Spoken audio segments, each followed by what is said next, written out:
পিতা পুত্র পবিত্র আত্মার নামে আমেন। ঈশ্বরের বাক্য জীবনদায়ক। এটি আমাদের আত্মার ও শরীরের ধ্বংস থেকে রক্ষা করেন।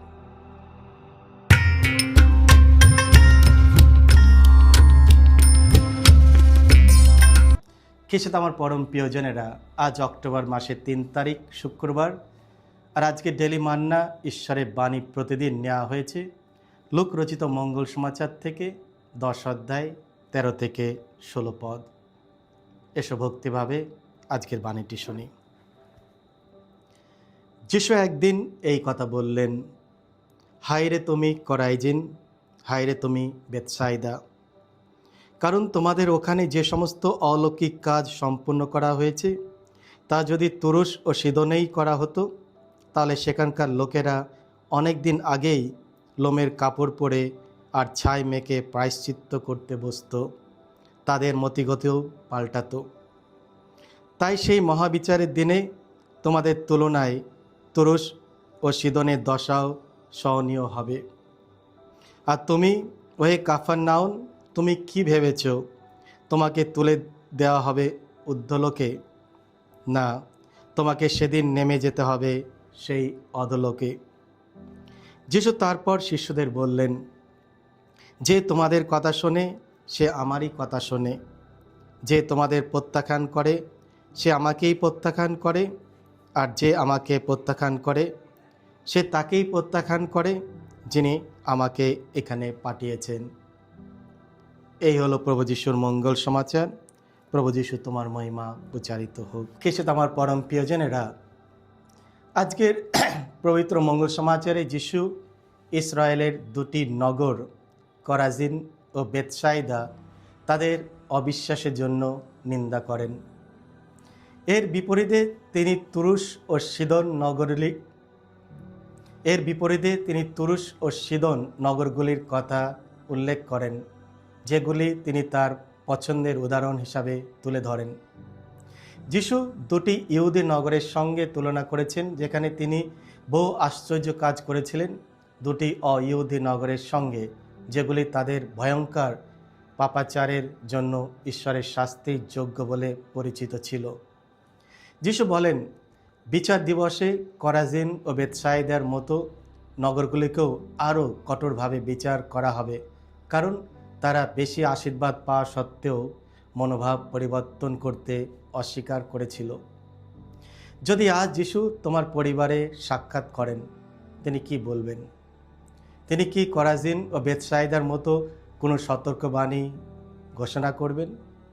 আর যদি তাই করে থাকেন, তাহলে আপনি কিভাবে সেই সতর্কবাণীতে সাড়া দিতেন?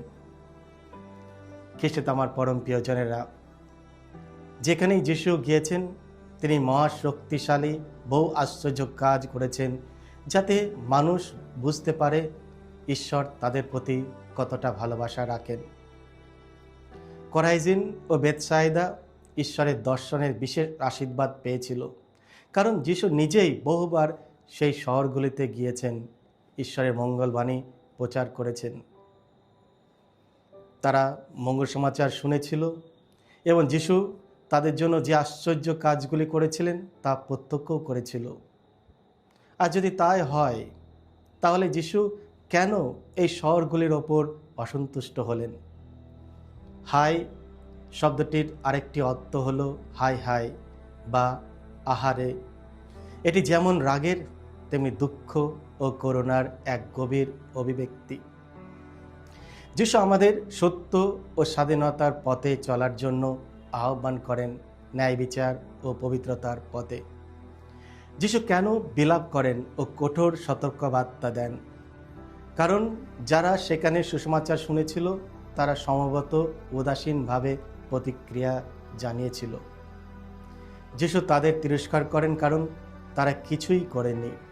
পাপের জন্য প্রায়শ্চিত্ত অর্থাৎ পরিবর্তন, হৃদয়ের পরিবর্তন ও জীবনের পথের পরিবর্তন করেননি। ঈশ্বরের বাক্য জীবনদায়ক। এটি আমাদের আত্মার ও শরীরের ধ্বংস থেকে রক্ষা করেন। যিশুর রাগ পাপীদের প্রতি ছিল না, ছিল পাপের প্রতি, সেই সব কিছুর প্রতি যা আমাদের ঈশ্বরের ইচ্ছা পালন করতে ও তার আশীর্বাদ গ্রহণ করতে বাধা দেয়। ভালোবাসার মধ্য দিয়ে তিনি আমাদের আহ্বান জানান তার সত্য ও স্বাধীনতার, অনুগ্রহ ও করুণার, ন্যায় বিচার ও পবিত্রতার পথে চলতে। যদি যিশু আজ আমাদের জীবনের দিকে তাকান, তিনি কি আমাদের জীবন সন্তুষ্ট হবেন, নাকি করাইজিন ও বেতসাইদার মতো আমাদেরকে নিন্দা করবেন? আসুন আমরা আত্মসমালোচনার মাধ্যমে আমাদের জীবন পাল্টানোর চেষ্টা করি, যেন ঈশ্বরের ক্রোধ আমাদের ওপর নেমে না আসে। আসুন আমরা নিজেদের ঈশ্বরের আশীর্বাদের যোগ্য করে তুলি, নিন্দার নয়। এসো প্রার্থনা করি। হে প্রভু যিশু, আমাকে শিশুসুলভ সরলতা ও বিশুদ্ধ বিশ্বাস দাও, যাতে আমি তোমার আনন্দ ও আস্থার সঙ্গে তোমার মুখ পানে চেয়ে তোমার অপরিসীম দয়ালু ভালোবাসায় নির্ভর করতে পারি। আমার হৃদয় থেকে সমস্ত সন্দেহ, ভয় ও অহংকারী চিন্তা দূর করে দাও, যা আমাকে বিশ্বাস ও বিনম্রতার সঙ্গে তোমার বাক্য শুনতে সাহায্য করে না। আমাদেরকে আশীর্বাদ করো, আমরা যেন তোমার বাণীর ওপর ভরসা রাখি, তোমার বাণী যেন আমাদের পরিবর্তন এনে দেয়। আমরা তোমার ওপর ভরসা রাখি। এই প্রার্থনা করি আমাদের প্রভু যীশু খ্রিস্টের নামে, আমেন। সকলকে জয় যিশু। ঈশ্বর আপনাদের সকলকে আশীর্বাদ করুন।